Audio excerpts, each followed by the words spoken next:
What's up, y'all? It's another Sunday, and yes, another story time. Per usual, I'm going to break it up into 3 parts with a life lesson at the end, because life lessons, baby, life lessons, happiness is a hustle.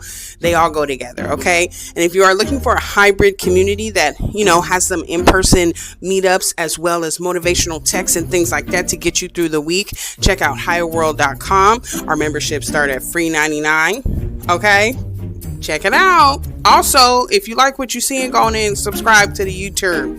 This week's story is a little bit about me playing basketball, because I want to kind of have this theme of telling these different stories, and I think it's good. This is kind of like a prerequisite story. Part 1, I was in high school and I was getting recruited by different colleges to play basketball. I was that good. Yes, I was really good. One of the main schools that was recruiting me was Boise State. I ended up actually going there, but we will tell the other story a different time. One of the things, if you're not aware, one of the things that can happen when you're being recruited, well, back in the day at least, they could call you, they could email you, it was all limited, and then you could do a home visit where the coaches came to your house, and then you could do an on-campus visit where you visited the campus. So at this time, the Boise State coaches, Coach Stevens and Coach Dan, they were coming to my place for a home visit. And so I had an off-season game that I played in. And so they went to the game and then they came to the house.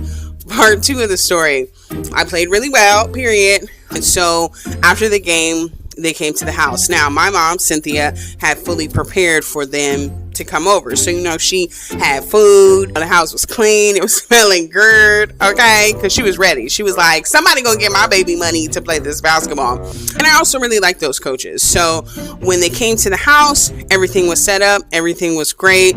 We're sitting in the living room. We're having conversation. And what I actually really liked about that coaching staff and why I ended up ultimately going to Boise State initially is because Coach Stevens, the head coach, she was just really down to earth, really cool, really obviously understood the game, but also understood my game, and those things matter.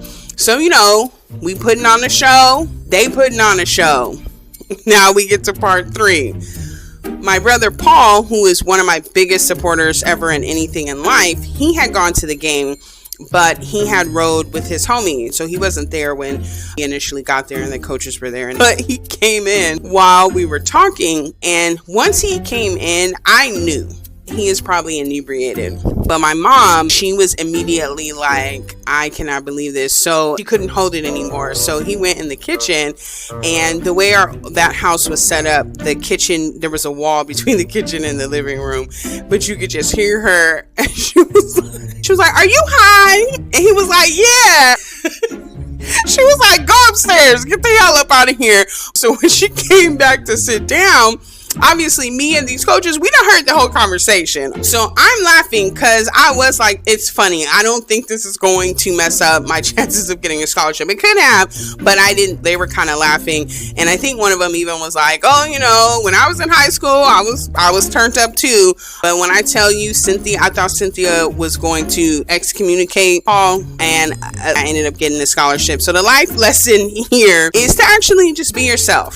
We can set the home up, you can clean, you can make your life look any kind of way on social media, but at the end of the day, you should actually stay true to who you are, wherever you at, whatever your circumstance is, or whatever you're trying to embody.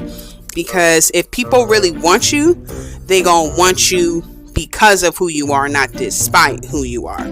Okay, bye.